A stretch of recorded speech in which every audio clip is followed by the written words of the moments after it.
గురూజీ త్రివిక్రమ్ గారి కలం నుంచి వెలువడిన ఒక అద్భుతమైన వాక్యం. ఈ దేశంలో మ్యాజిక్లు నమ్ముతారు కానీ లాజిక్లు ఎవరికీ అవసరం లేదు. అది మన దేశంలోనే పరిస్థితి కాదండి, ప్రపంచం అంతా అదే. అందుకని ఈసారి వరల్డ్ హెల్త్ డే సందర్భంగా థీమ్ ఏంటంటే స్టాండ్ విత్ సైన్స్. మేము చేసే చిన్నపాటి ప్రొసీజర్కి కూడా చాలా గురు పరంపర ఉందండి. ఎన్నో సంవత్సరాల మేరకు చాలామంది సర్జన్స్ రీసెర్చ్ చేసిన ప్రొసీజర్స్ అవి మెల్లిమెల్లిగా ఇంకా ఒకళ్ళ మీద ఒకళ్ళు డెవలప్ చేసుకుంటూ వచ్చి ప్రజెంట్లీ అది మేము ఫాలో అవుతున్నాము. అది 1 అవర్లో చేసిన ప్రొసీజర్ కాదండి, ఇన్ని సంవత్సరాల మనిషి మేధస్సుకు ప్రతీక. ఇదే కాకుండా మీకు ఏమైనా మెడిసిన్ రికమెండ్ చేసినా కానీ ప్రస్తుత కాలంలో క్లినికల్ ట్రయల్స్ లేకుండా ఎవ్వరూ కూడా రికమెండ్ చేయట్లేదు. అంటే ఎక్స్పెరిమెంటల్గా ఎవరన్నా పేషెంట్ మెడిసిన్ వాడినా కానీ వాళ్ళని ఒక 5 సంవత్సరాల పాటు ఫాలో అయినాకే మీకు అది రొటీన్ రికమెండేషన్లోకి వస్తుంది.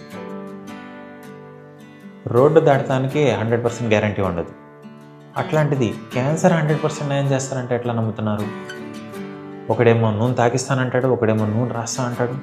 ఈ దుర్మార్గులు ఆగడానికి అసలు అంతుపత్తు లేకుండా పోయింది. అసలు ఎంతోమంది పేషెంట్లని వీళ్ళ ఉచ్చులో పడి చాలా అడ్వాన్స్ అయిన సిచ్యువేషన్లు చాలా చూస్తున్నాను. చూసి బాధేస్తుంది. ఇదివరలాగా కాదండి. ఇంతకుముందు డాక్టర్ కన్సల్టేషన్ అమ్మో ఎంత ఫీజు తీసుకుంటారు, ఈయన అంతసేపు మాట్లాడతాడా మనతో, ఇవన్నీ ఈ కష్టాలన్నీ ఇప్పుడు లేవండి. మీకు ఏమన్నా డౌట్స్ ఉంటే ఫస్ట్ మీకు ఈజీగా అవైలబుల్ ఉంది ఈ కాలంలో ఏఐలో అడగండి. Get a list of your questions. మీరు ఏ ట్రీట్మెంట్కి ఎంత ఎవిడెన్స్ ఉంది, ఇది చేయొచ్చా లేదా అడగండి. Make a list of it. మీకు అంతకైతే మీరు డాక్టర్ దగ్గరికి కన్సల్టేషన్ వచ్చినప్పుడు you can clarify those questions. అంతేకాని ఈ బాబాల దగ్గరికిను డైట్ గురుల దగ్గరికి మాత్రం దయచేసి వెళ్ళి ట్రాప్ అవ్వద్దు.